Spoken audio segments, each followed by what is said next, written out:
Welcome back, guys, to another video brought to you by your one and only Literary Pharaoh. I wanted to play this song for you guys. It's called, there's a group called Syndicate. The name of their album is called Midnight. And the name of this song is called Shadowverse. Now, the stereotype when you look at a person of melanated content like me is to think that, oh, he just likes rap music and trap music. No, I like anything that sounds good. I like, even if it's music from a different language. If it has a nice beat and it has a nice melody and a person is bringing a lot of energy or got a nice voice behind the music, I don't care what it is. I'll listen to anything. Country music, opera, doesn't matter what if it sounds good. It has to sound good. I was in the gym yesterday, in my neighborhood gym, working out, and I went to my playlist. But it's not my personal playlist, but it's called a workout playlist. It wasn't a playlist that I created. It was a playlist that Amazon gives you on my Amazon Music app. So I just let it roll. I didn't want to go to the playlist that I created. I just wanted to kind of listen to some random songs as I worked out. So anyway, I'm working out, and a song by Syndicate comes on. It's called I forgot what that song is called. It was called Runaway. Yeah, Runaway. And I like that one. So I told myself, I said, let me look at who these people are. I said, let me look at their album. So I clicked on the song and I went to view album. And the group is called Syndicate. The album is called Midnight, as I said earlier. And I said, let me just play random songs on here and see. So after I left the gym, of course, I got home. Took my shower or whatever, got the kids ready for school, and then as I got in my vehicle to ride to work, I let the album play. The first song on the Midnight album by Syndicate was nice. It was an intro. I'm like, okay, I give that a 9 out of 10, because usually how I feel the first time I hear a song is very rare that I'll listen to a song the first time and not like it and end up liking it. I had an experience with that with Travis Scott. I think I did a video on that song called My Eyes, because the beginning of it was so slow and dragged. But then as the song went on, it just changed the entire song changed. It changed its movement, it changed its tempo. Everything about the song just changed. So it was almost like the song was layered. It was just taking you down a journey. Songs like that aren't even music to me. I think when a song takes you down an experience, takes you down a road where you think to yourself, did I just listen to one song, or was this 3 songs in one? That's when you know that the depth of a song and the complexity of the track of the album is there and it's evident. So with this particular song by Syndicate, I heard the intro, I gave it a 9 out of 10, because I like to listen to things the first time. How I feel the first time is usually how I'm usually going to feel about it, if I listen to the song all the way through. I try not to cut off songs midway, because you never know where the end is going to take you. So it's very important that when you listen to a song for the first time, just listen to it from beginning to end. The intro went well. Then the next song came on. The next song was called Shadowverse. And oh my God, I thought I loved Runaway from the album, because Runaway was the first song that I heard when I was in the gym. This song Shadowverse, I'm like, oh my God. I rode to work the whole time. I just had the song on repeat because I just couldn't take it off. I was like, oh my God. I mean, I didn't even want to get out of my car. That's how beautiful the song was. Now, everyone has their opinion. I'm gonna play it. You may not like it. You may hate it. This is stupid. Why does he like this song? It's okay. That's why we're all different people, and we have different tastes in music, and it's okay. It's not and I'm not upset if someone thinks the song is not good. It's okay if you think that the song isn't good. That's fine. But I'm gonna play it. I'm not gonna talk. I'm just gonna play it, and then after I play the song, I'm gonna go into I'm gonna give my commentary on the topic that I want to talk about this morning on my way to work. All right. I know I'm gonna get copyrighted. I don't care about being copyrighted, because I'm not making a profit off of these videos that I make. I don't even consider myself a true content creator, in the sense that I'm making a dent into the social media stratosphere. I think you can legitimately call yourself a content creator when you're making money doing it. Doesn't necessarily mean you have to make a lot. I don't make a dime. So I'm just another person making a video like everybody else does. Everybody now has a phone. Everyone picks up a phone and records themselves. YouTube is completely saturated. The social media market is completely saturated because everybody thinks that they're a content creator. I'm a realist. I don't think I'm a content creator because the evidence of my practice doesn't call me as such. Just like I could play basketball, but I'm not an NBA player. NBA player, you have to be the top of the top. You have to be the best of the best to get to the professional level. And I think that if you're going to consider yourself a content creator per se, I think that you have to have certain credentials or certain accolades or artifacts, something that you've produced to show that, hey, you have a lot of followers, you have a lot of subscribers, and you're making a dent in the social media stratosphere. And I don't think that I'm that. I don't think I'm that at all. So I don't care about being copyrighted. So I'm going to play the song, and here it goes. Here it goes.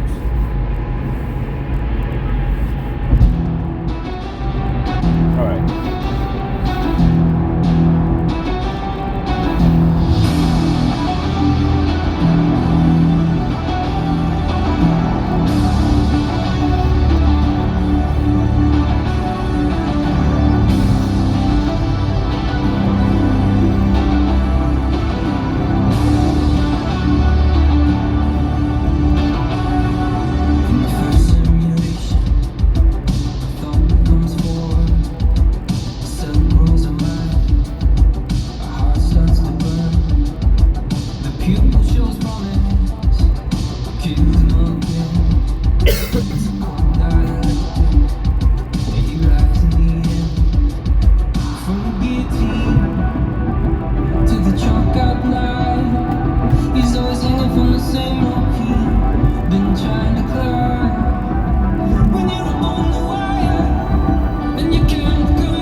That was my wife, man. She drove next to me, waved at me. She scared the hell out of me. Now my song cut off. You know what? When her car gets close to my car, her Bluetooth picks up my music, my music. So right now, her car interfered with my song. Oh, this is totally ruined. I'm gonna start the song all over. That was my wife. Anyway, sorry guys. Let me start this back up. Cause for some reason, I'm cooked up to her car too. So whenever her car gets close to mine, my music cuts off. It happens all the time.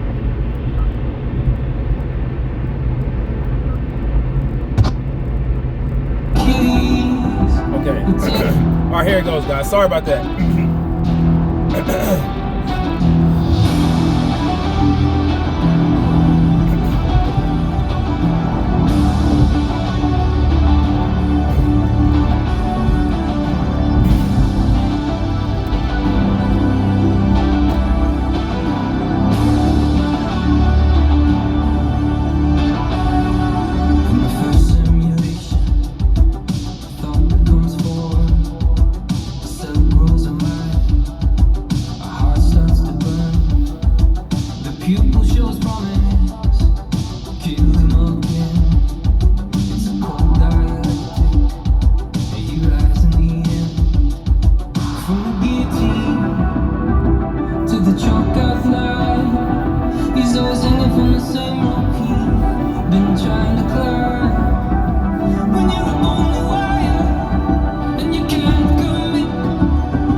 All right, man, that was the song. Tell me what you guys think of it. I loved it. It's an experience. I mean, I just love it. The beat, the tempo.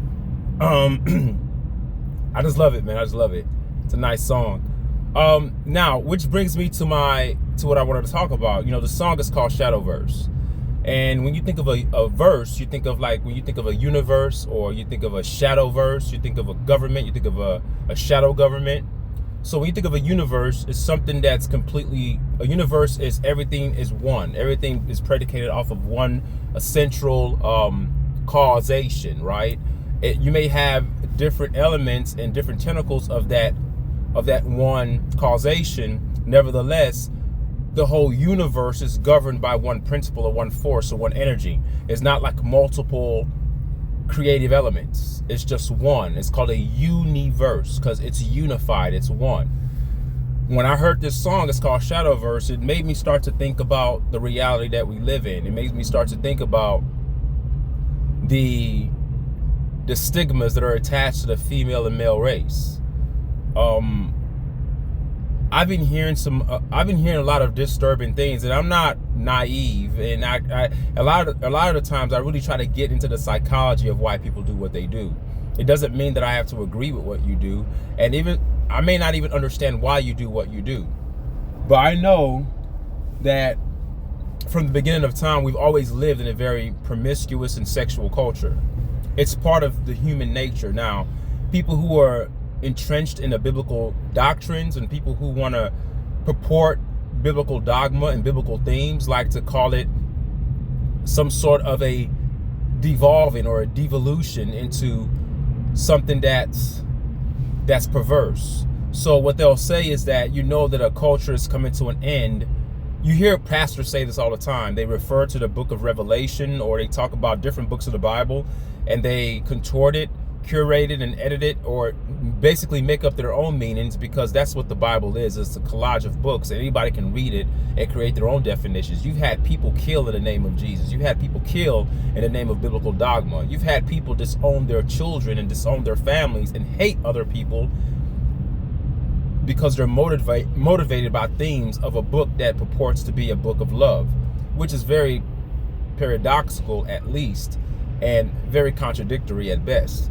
So if you look at the world that we live in, from the beginning of time, sex, and if you want to call it perversion or whatever you want to call it, has always been a part of our world. It's not, oh, all of a sudden in current America, in the world today, people are acting out sexually and everyone's sleeping around and everyone's doing this. There's wild orgies, sex parties. It's been going on.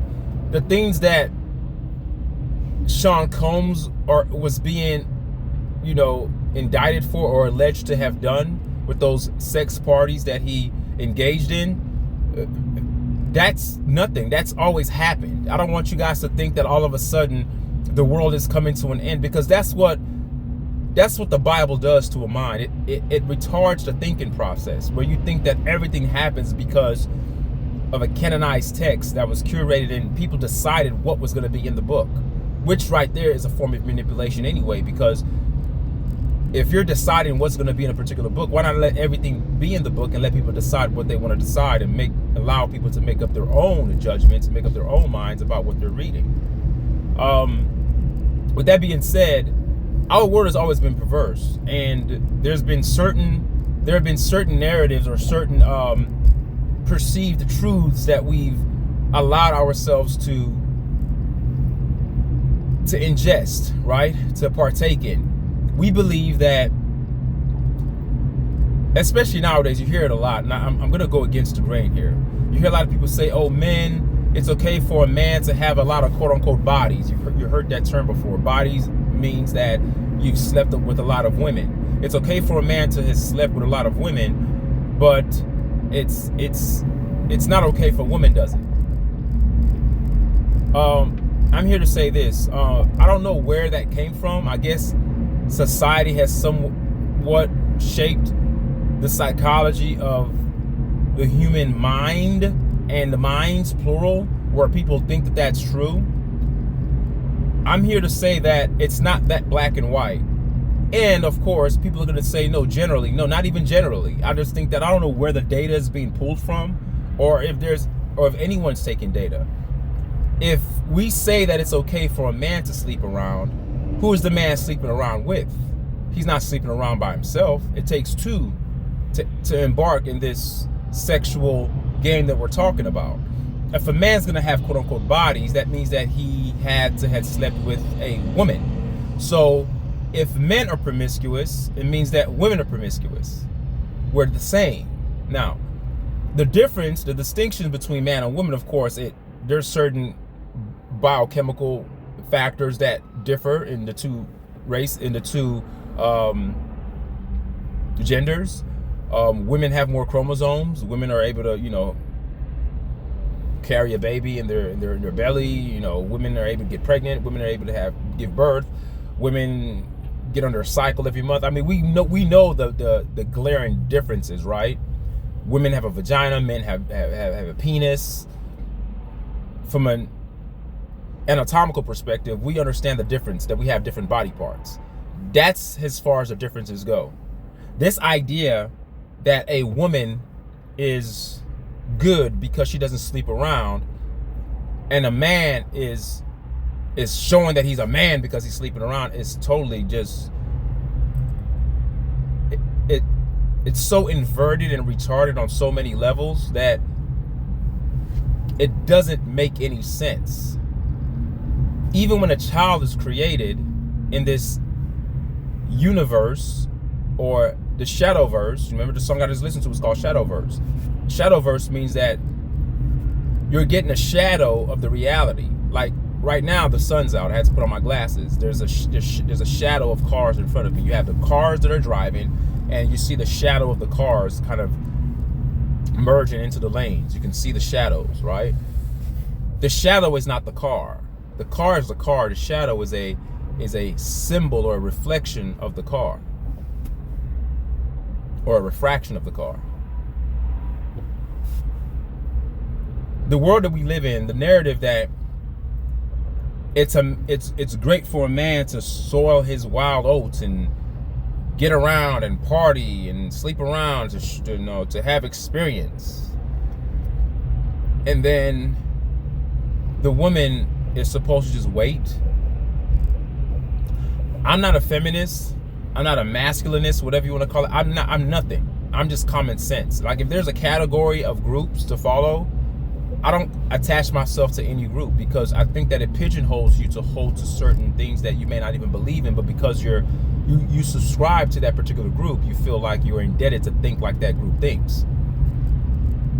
I'm not a feminist. I'm not a macho man. I'm nothing. I'm just a person that applies common sense, and I'm trying to be as practical as I can be.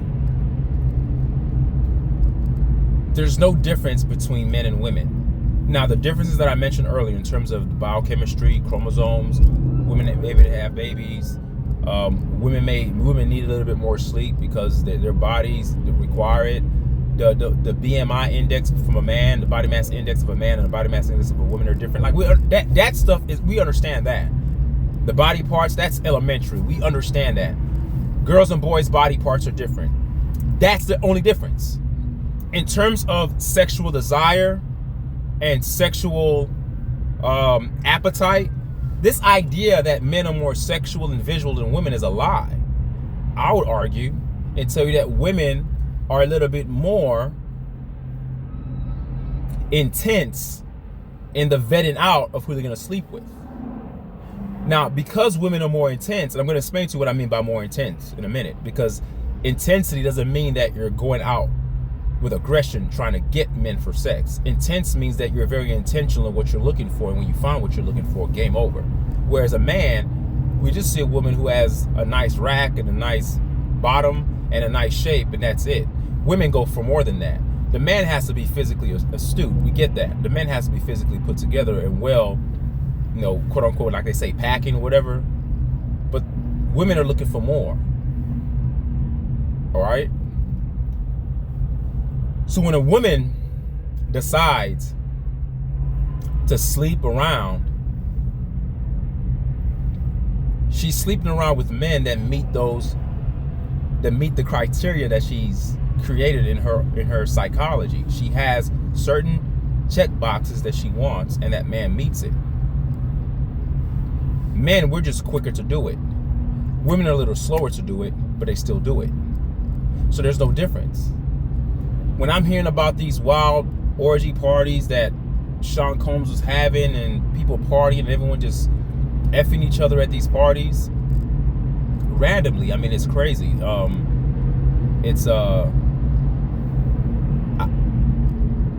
You have to be underneath some sort of influence to do that.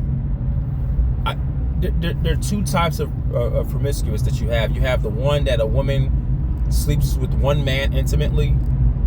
They sleep around with different men, but it's not done in a room where everyone's having sex. It's not done with cameras being around and people are actually videotaping it. I think you have to be, this is my personal opinion, I think that you have to be on a certain level of your mind has to be handicapped. You're not of a, that's not natural. It's natural to have sex. It's not natural to have sex in a room full of everybody else having sex, and you're just randomly sticking your penis into different women. Like randomly, like literally at these parties, that's what they do. They just go around. The men are just rock hard. They've already taken a substance to be that way. There's no sensation in their genital areas. So they're not, this idea that coming quick is bad. No, that's natural. The way we were created to have sex for an hour. If you even look at animals, when they have sex, they go at it for a little bit and they're done. It's not something that you're supposed to, this stigma of a 1 minute man. Oh, he doesn't last long in bed. You're not supposed to last long. Now, of course, 1 minute is a bit ridiculous. That's a little bit too short, but you know what I mean. These people, like when I'm hearing about the Sean Combs case and how, with Cassidy, and how people were having sex for like 4 hours, like that's half of a work shift, guys. That, like, people work 8-hour shift. Like, that's crazy. You're just humping for 4 hours. And yes, I understand you may change positions, but that's insane. The only way you can operate like that and have that sort of longevity in having sex is that you have to be underneath the influence of drugs. That's not normal. Neither is it normal for you to just be having sex with random people that you've never met. I think that just like a man has to put on some sort of cream on his genitals or lidocaine or anything to numb his penis, and take Cialis or Viagra to get a rock hard, genital, to get a rock hard cock, and he wants to perform. These people are taking more drugs than that. That's just the baseline. Numbing creams, Viagra, and then men who watch this stuff, whether you're a porn addict or not, whatever you do, or people who are involved in these parties, you think, oh my God, how does this man do that? He's on chemicals. It's not natural. That's why you can't compete with these guys. And the women that are doing it are also on chemicals as well, because what woman wants to have a random men just walk around sticking their DICKS inside of them? You have to be underneath the influence. Now, that's a level above being just generally promiscuous. When I first started this rant, I was talking about just women and men who sleep around, meaning that it's one-on-one, like you just sleep around. Now, when you go to a level of having these wild sex parties like Sean Diddy Combs was having, that's on a whole nother level. And there are bigger parties that happen more than that. We just know Sean Combs is just a poster boy of that kind of lifestyle.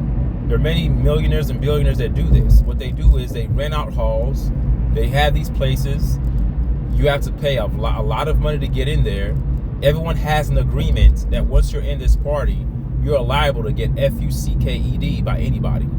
It's not like you're going in there with your partner and saying, okay, buddy, okay, girl, we're going to go in here together and we're gonna have sex in front of random people. No.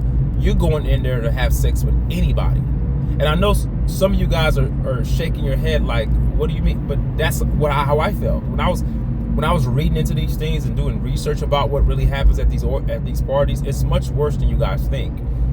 It's not. Most of it is not consensual. That's why most of these people have to be drugged out.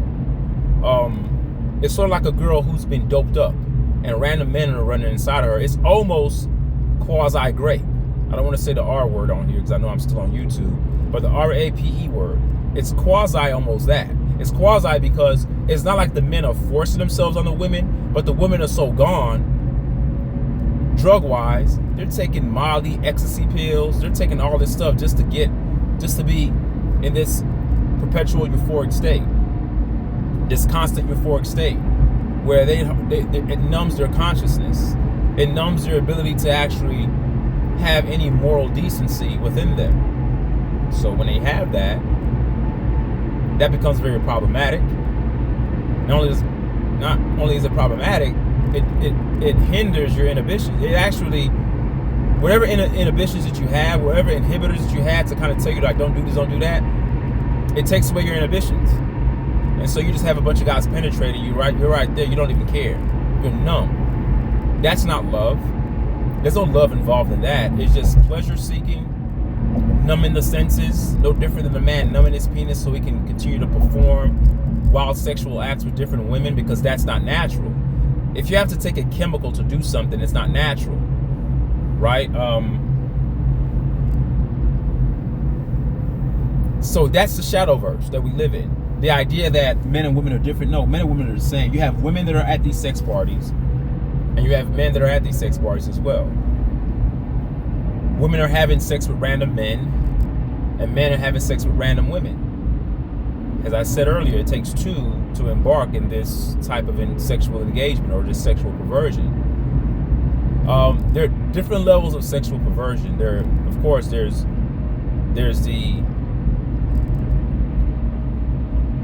There's a promiscuous level. Then you have the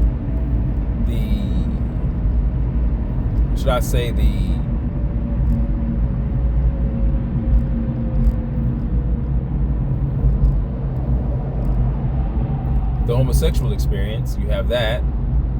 You have the lesbianism. You have those. And those people want to call it perversions, but I think it's perverse when you start taking it to a level of where there's no connection, where you have 4 or 5 guys on one woman. That's perversion, folks. It's not perverse if you have sex with one person. That's normal. When you have a gang of men on one woman, or a gang of women on one man, like that's. I know we try to normalize it in our heads and say, hey, because if you see something so much, you become numb to that, to the reality of what you're watching, and you no longer have the shock factor that you normally would have at the initial viewing of something so perverse. You think, initially when you see that, you're like, God damn, what's going on? Why so many men on one woman? But when you see that so often, whether you're watching it through porn, or whether you're hearing about it, or whether you're a person listening to this video and you partake in sexual acts as such, you don't think it's a big deal. I think it's a big deal because it doesn't look normal. It doesn't look natural. It's perverse. So women and men are not different. There are men out there that are saving themselves. When I say save themselves, I don't mean that they're celibate or they're not sleeping around. I mean that they may sleep around. Well, let me take the word around. They may end up being with a partner who they're serious with, and they may end up engaging in some sort of sexual activity. But the sexual activity is intentional because they see that partner they're sleeping with as a potential mate that they want to be with forever. You don't necessarily have to go to a church and get married, but I'm talking about a lifelong partner that you can see yourself being with. You guys have a connection. That's normal, right? You have men that are like that. But in our society, if a man's like that, it's almost as if you're chastised for being that way. It seems to me, and correct me if I'm wrong, that if you're not a man that's going out to try to sleep with as much women as you can, then there's something wrong with you, right? You're not a man because you're not going out there to poke your genitals inside of women. You're not going out there to have sex. It's frowned upon. Then the woman, the girl who stays at home, lives with her parents, holding herself off for marriage, she's viewed as somebody that's special. You see, our minds have been psychologically warped to think that that girl is good, and if a man does that, that's a bad thing. It's frowned upon. I say this: if anybody is holding themselves back, and I wouldn't even call it holding yourself back, because I think there are people who naturally are like that. I think you're only holding yourself back if you're a person that's promiscuous. If you're a person that just loves sex so much that you'll sleep with any random person, but then you're holding yourself back for that special person, then you can put yourself in the category of holding yourself back, because holding yourself back implies that you're holding yourself against some sort of juxtaposed force that's pushing you towards something that's antithetical to your initial stance. So your initial stance your initial stance is to sleep around, but something has to hold you back from doing that. So when you say I'm holding back for that special person, you have two opposing forces that are in contrast with one another, so therefore you have a conflict. So people who are holding themselves back are implying that they're naturally promiscuous.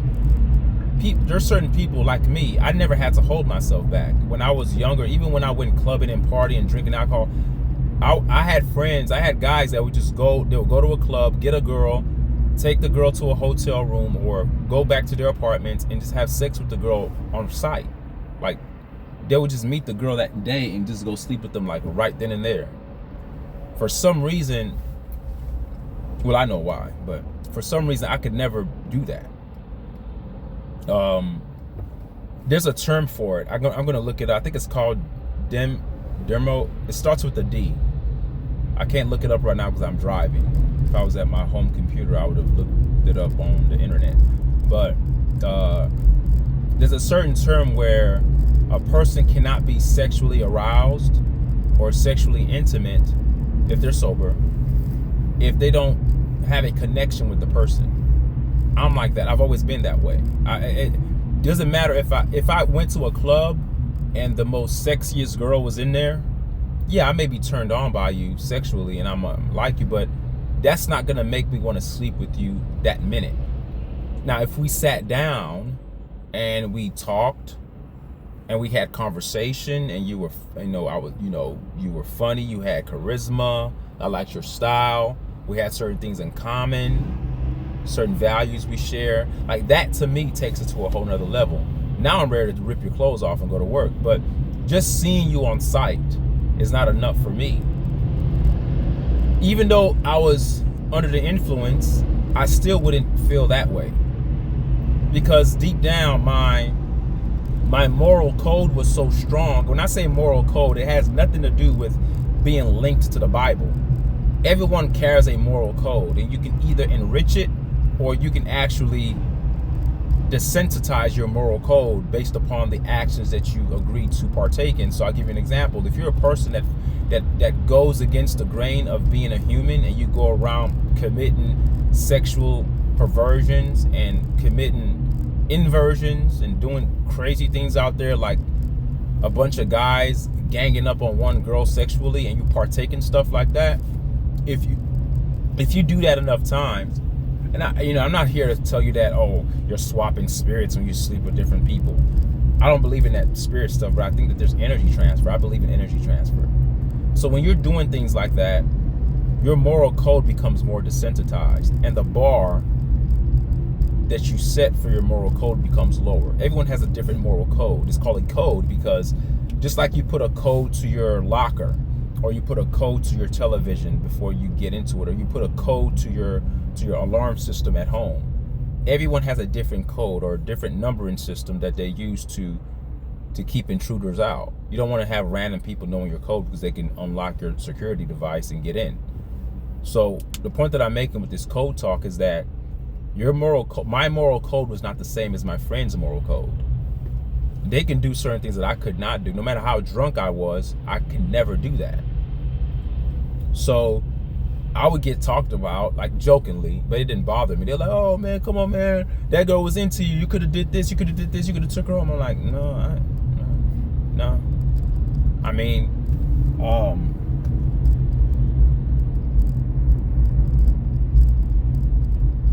I could be turned on by you, and yes, I could have taken a girl home. And could I have had sex with a girl the first night that I saw her? Yeah, I could. I'm stimulated enough. Yeah, I can. But I know if a girl is willing to sleep with me, this is the way I thought. And this is why I think too much, to the point where I would think myself out of it. I'm not so sexually driven that all common sense is thrown to the wayside. This is what I would think. I'm not that special of a guy, number one. I'm not balling. There are many other guys in this nightclub. I'm not special. This girl is going to decide to come home with me. This is what I'm thinking in my head. If this girl decides to come home with me and we have a one-night stand, which is exactly what it is, and any woman that's willing to sleep with a guy the first time she meets them, that's not a woman that I want to sleep with. See, that's what I thought. I wasn't so sexually driven that the sex is all I'm thinking about. Am I sexually driven? Of course, I'm a human. Humans love sex. I mean, I do. I can speak for myself. I love it. I love it. But I didn't love it to the point where all common sense is lost. Because I felt that the only way that I would be comfortable sleeping with this girl, and see, for a man to have this sort of mentality is frowned upon. See, right now there are guys probably listening, oh man, you should have smashed that. Now this was in my younger years. This was in like my early 20s. Early 20s, right? So it's not as if, oh, I'm older and wiser now. This is when I was younger, so I was thinking like this. And you have women who think the same way, but you also have women who think like my friends, who are willing to sleep around with anybody. I didn't want to get in contact with women like that, which made it very difficult for me to sleep around, because most women who were in these nightclubs, they weren't looking for connections in that kind of sense. They were going out and they liked the guy enough, and they felt like the guy had a lot of money. If he was quote unquote baller, he could take him out to dinner. Because when you went to these nightclubs as a young adolescent, you're in competition with other men. You have other men that have more money than you. So there was nothing. I wasn't going inside the clubs buying women drinks. I wasn't that kind of guy. I was a typical average guy in a nightclub. I didn't stand out. There was nothing special about me.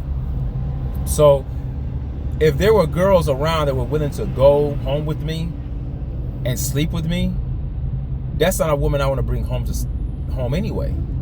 So it made it very, very hard for me to be promiscuous. Now, when people see me in person, they assume that I've slept with a lot of women. Maybe because they think that I'm an attractive guy. Maybe they believe, oh my God, he has confidence. I'm sure he was doing. No, I didn't. Even when I was in college.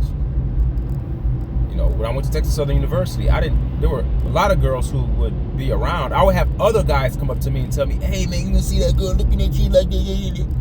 But me, it was all about getting to know the girl and connecting with them. I'm not driven by it. I have a sexual drive, but sex is not everything to me. The connection part is very important, because after the sex is over, you still have to connect with the person. That's what makes the sex even better. What makes the sex even better, and you can go either way, you know, it's linear, you can go either way. Some people say sex is the icing on the cake. Some people say the connection is the icing on the cake. I say both are the icing on the cake, because if you connect and you have sex is the icing on the cake. If you have sex and you connect, the connection is the icing on the cake. But I was not willing to take that risk to just sleep around with the woman and not be able to connect with them, because I might get sexual pleasure, but there's no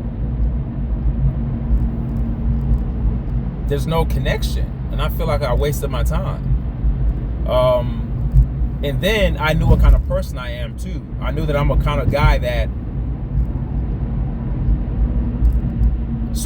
I'm lovesick. I'm lovesick. What I mean by lovesick is that song by Mariah the Scientist. You should listen to it. It's called Lovesick.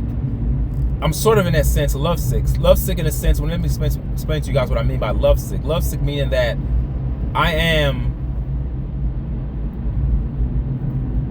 I believe in love so much, and I wanted a connection so much, regardless of what people thought of me. People could have thought, oh, you can sleep around as many girls, but it's not about me sleeping around with many different girls. It's never been about that. It's about connection. It's about a connection. And the connection is what makes the love. The connection is like the glue. It's the adhesive that keeps the relationship tight and strong. It's not the sex. The sex is the icing on the cake. The sex, it comes with it. It's part and parcel, part of that entire makeup of what love is. And then the ultimate form of love is when two people get together to produce a child, because love produces life. I didn't have time. I'm studying, I'm trying to pack, I just didn't. And there were plenty of opportunities that I had, but it just, I don't know. I just never could do it.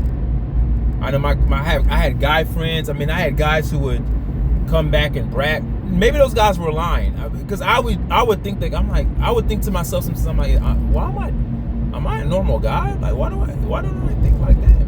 I'm like scratching my head, like, how come I don't do what they do? How come I can't do it? I'm thinking to myself, like, how come my mind doesn't work like your mind? But I didn't learn to. It wasn't later on, as I started to get older, that I learned to kind of value my way of thinking, right? Because when you're young, the social pressure of everybody doing something, you feel out of place, so to speak, because the rest of your guys are operating in a certain way and you're not, and you feel like, okay, is there something wrong with me here? But nothing was wrong with me. I think that it was a gift. I'm glad that I didn't do that. I didn't carry around STDs or get girls pregnant in my younger years and having different baby moms out there and having different kids floating around, and I'm not there to be their father. Like, I'm not present in their lives because I made a mistake when I was younger by sleeping around, letting my penis lead me, letting the head of my pants lead me versus the head of my shoulders leading me. So I'm very grateful for that. And the moments that I did engage in any sexual activity, it was based upon a connection being there, meaning that we were actually in relationships. I've never been the type to just fly by, one night stand kind of guy. That's not it. I just couldn't. It's not that I couldn't. It's not that I wasn't capable. I was capable. It's just that maybe, you know what I think? I think it's because it came so easy that I could have it, then it made me stop and think. I think that's what it is. I wasn't operating from a base of scarcity. In other words, I wasn't operating from a standpoint of lack, which induces desperation, because when you don't have something, you become a little bit desperate to get it. I think that because I was exposed to it so much, it made me kind of sit back and think, okay, what are you doing here? If you sleep around with all these girls, what does it mean? It doesn't mean anything. And there are girls who have that same thought process like I did. Those are the kind of girls that I was looking for, but there weren't many of them, and you weren't going to find those in the club. Very rare. And if you did find those in the club, they weren't my type in terms of attraction. Those girls normally would have that type of mental disposition. They would have that sort of mental makeup because they don't have the ability to get. They're not attractive, so they have to feel that, oh, okay, I'm going to just wait for the right guy to connect with me. You ever heard the saying that fat girls need love too? Well, they say fat girls need love too because it implies that fat girls are being neglected, or fat girls are being abandoned, and fat girls aren't being loved. So when you hear the term fat girls need love too, or stop fat shaming, it sort of puts fat girls in a lesser than category, in a sort of a victimhood mentality, as if we are the lesser of women because we're out of shape and fat, and we don't look attractive to the standard of men, or to what men generally like. I'm not saying that there's some men who like big women. I'm not one of them. But I even did a lecture on fat women, and you should look at it on my channel. It's on there. There's a part 2 coming up too that I'm going to be doing. But anyway, I digress. So yeah, I never could do that. I never could go around and just sleep around like that. So when I heard that song Shadowverse, it started to make me think of the universe and certain principles of the universe that we think that they're principles of the universe, but they're not. They're sort of a social, psychological narrative that's pushed upon the minds of the people that sort of puts different genders in different categories and keeps us pigeonholed in those categories and makes us believe that this is the way that we are supposed to be. I believe that everyone is their own individual, and if you get 10 random women and you get 10 random men, you're gonna get random answers. You may get some men that say yeah in different age groups. Because if you may think, nah, in my younger years I was promiscuous, and now that I'm older, no. I think that now the reason why some men are not as promiscuous as they were when they were younger is because there's more to lose. You may have a family, you have a mortgage, you have a house, you have a wife, you have children. There's more to lose. So you're not gonna go around sticking your penis in every woman you see, because if your wife finds out, it's checkmate. You're done. All right, you're gonna lose half of your stuff, and you're not gonna see your kids as often. It's just not worth it. So those type of things are what domesticates men. The laws of the land, in terms of you paying child support to that child that's 18 years old, weighs heavily on the mind of a man who's thinking of stepping out on his wife, or not necessarily even your wife or your significant other. Women have the social pressure of not being labeled a whore or a hoe, because if you sleep around, you're a hoe. But if a man sleeps around, he's not a hoe. I never could understand that. I tried to understand it. I hear these content creators talk about that stuff, about how a man can sleep around, it's okay, but a woman does it, it's not. I think that is. I personally believe that it's not okay for either gender to sleep around. Just like I equally think that it's not okay for a man or a woman to put hands on each other. People think that a man's supposed to have control if a woman hits him. What if the man doesn't have control and he snaps back and knocks the shit out of her? She should never have put her hands on him in the first place, and the man should have had more control. But if the man lacks control, then the woman should have known what kind of man she was with. You can't hit people and expect them, and then indict them and then berate them for not having the response that you want them to have, where you didn't show any restraint either. So you can be mad as a woman and go off and smack your man in the face and slap him and punch on him, and he's supposed to show the higher ground by sitting there taking those punches and taking those hits, right, and not react. But when you're upset, you can react. But when he's upset, he can't react. That double standard shit has to stop in our society, right? So I don't believe that a man or a woman should be putting their hands on either a man. If a man's upset, don't go attacking your woman and hitting her either, because you're physically gonna dominate her. She's not gonna be able to fend for herself, right? So the physicality aspect, the man has the advantage if he initiates the aggression. But for some reason, because women are at a physical disadvantage, women are given the leeway to be very reactive when they're upset, and it's okay for a woman to wail off on a man.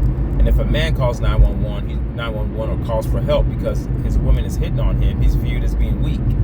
But then if he hits the woman back, he's also viewed as weak. So being a man in that regard is like a lose-lose proposition for you.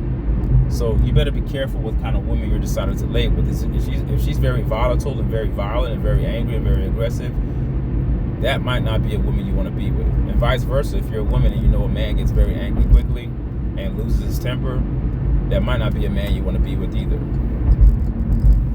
So yeah, going back to what I was talking about, so I could never just sleep around that way. And I think that there are individual women out there who possess that type of mentality too, and those are the kind of women I was looking for. And as I said earlier, you're not going to find those.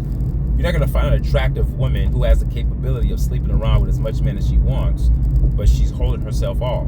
But most women who are that attractive, they're holding themselves off because, number one, they have the capabilities to do it, to have sex with different men. But because they have options, now they're going to be selective. So that moment of being selective causes you to sort of slow down your process, and it makes you move slower, where you're not moving as fast. That's where you get the term, oh, that girl's fast. It means that they're quickly in haste sleeping around. They see sex, they see the F, they see somebody that have sex. You know, it's quick. There's no thinking involved. But when you have women that are that highly attractive, I'm talking about baddies, like, you're not gonna, those women have a standard that most men can't meet. They have a standard that involves a man being very financially stable, but also that financial stability comes with a lot of, there's a lot that comes with that being financially stable as a man, because it means that the man also possesses the ability to have any woman that he wants as well. So if you have two people of the same ilk, of the same kind, that have the capacity to attract the opposite sex easily, but those two have a connection, that's where magic can happen. But it's rare in our world that we have that, right? Because you have a common man like me in the club. I'm not gonna be able to attract that attractive girl, not because I'm not attractive, just because I don't have everything she's looking for. That's the other difference with women. Certain women, they, especially younger ones, they're looking for your looks matter as a man, don't get me wrong, but they're looking for more. They're looking for what's in your pocket. And some women say, no, it's not like that. Yes, it is. Now, some women they're a little bit more overt with their practices. They make it very obvious that that's what they're looking for. But generally speaking, most women, they don't want a deadbeat broke dude. They don't. That's not attractive, right? The guy has to at least buy them dinner. You at least have to be able to rent a hotel room to take them to. You know, you gotta have something. I'm not saying you gotta be a millionaire, but you can't just be a bum. That's not attractive to women. But a woman could be a bum. If she's attractive, that's all a man cares about. But so me personally, I was never trying to count women's pockets when I was younger. I didn't care about that. I was just more so into the attraction part. But as I got older, I started worrying about what the woman is capable of doing. Now, can she cook? Can she be a mother to my children? No, things like that. Things that matter as you get older. But the attraction piece never went away. What attracts me in terms of the physical, the aesthetic of a woman. And yeah, I could just never get down like that, man. I never could do it. Even when I was younger, as I got older, I never could do it. You know, people will have to come actually tell me, hey man, this girl looking at you. I'm like, okay, you're seems like you're looking at her more. I mean, you're studying me so much that you know who's looking at me. So I don't know, man. I was never like that. You know, you have guys who say they used to be that way. They used to sleep around, but when they got older, they matured. The only reason why they can say they matured is because, like I said earlier, they have more to lose. You know, it domesticates you as a man. Be careful, be very leery of men who are older, who have no children, they have no significant other. That means they don't have any restraints. They don't have anything holding them back. Those are the most dangerous kind of men, because they'll sleep around with anybody because there's nothing to lose. You know, so, but even when I was younger, when I had nothing to lose, I was still very mindful and careful of what I wanted. And I think that it was just it's a gift. It's a gift that the Creator gave me. I am God and God is me. And I'm the architect of my own consciousness. And because I'm a deep thinker, I weighed options. I never wanted to be a person that was just led by my genitals, so to speak, right? I don't want to be a person that's, oh, he sees something and he goes to F it. That's animalistic, and I'm more than an animal. I may be part animal because of some of our DNA has animal aspects of animal in it. We have a degree of animality in us, but we're not mostly animal. We can control what we do because we have a mind. And I just use my mind. If a girl is willing to sleep with me for the first night, it doesn't speak to how special I am. It speaks to how rotten she is, and it speaks to how rotten I am. So there's nothing good gonna come out of that, because that means that if she can sleep with me the first night, she can sleep with anybody the first night. She has no restraints. So that's what I valued. But I put myself in certain social circles that didn't allow me to see good women. You're not gonna see good men and good women in nightclubs. You're just not. You may find them at that same person that you see in the grocery store is the same person that you may see in a nightclub. That same person that you bump into at the gas station may be the same. But where you meet somebody matters. I think so.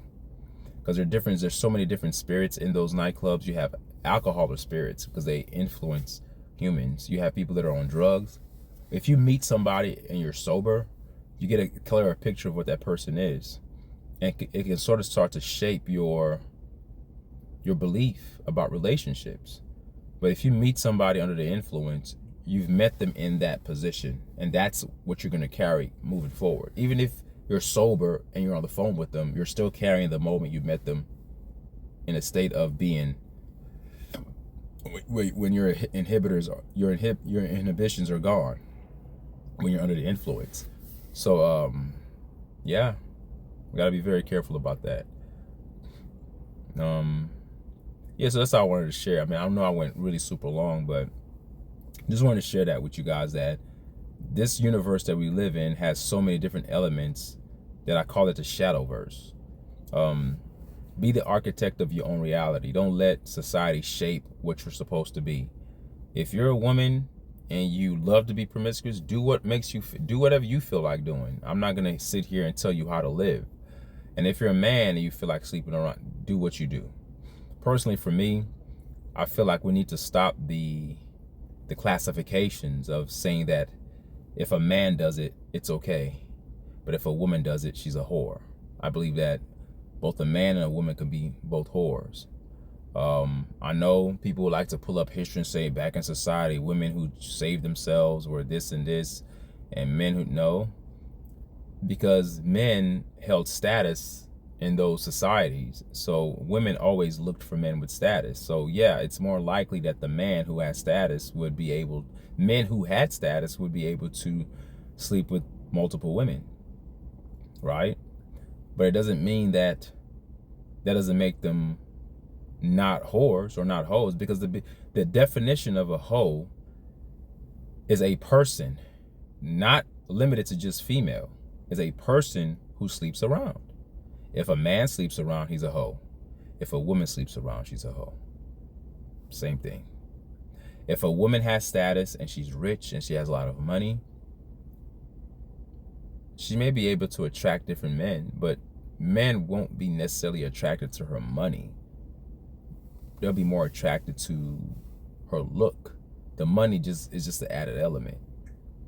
Maybe I'm speaking for myself, because I'm not a man that, I don't care how much. If a woman was filthy rich, I'm not looking at her money. Actually, I would be turned off by that if she's too rich, because I'm like, then what am I? I'm nothing to you. Am I just your sex toy? So to me, I think that real men that are more inclined to hold on to their pristine makeup in terms of how you were designed to be as a man, naturally you want to be a protector. It's not a pride thing. I just think that's just a natural male proclivity to want to dominate your woman. Not in a negative sense. I mean, dominate her in the sense of protecting her, to dominate, to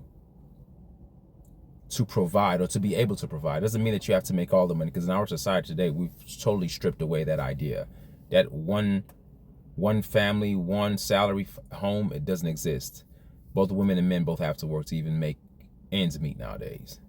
But you have to be able to do something, right? You can't be totally dependent on a woman. You have to have the woman depend on you for majority of things.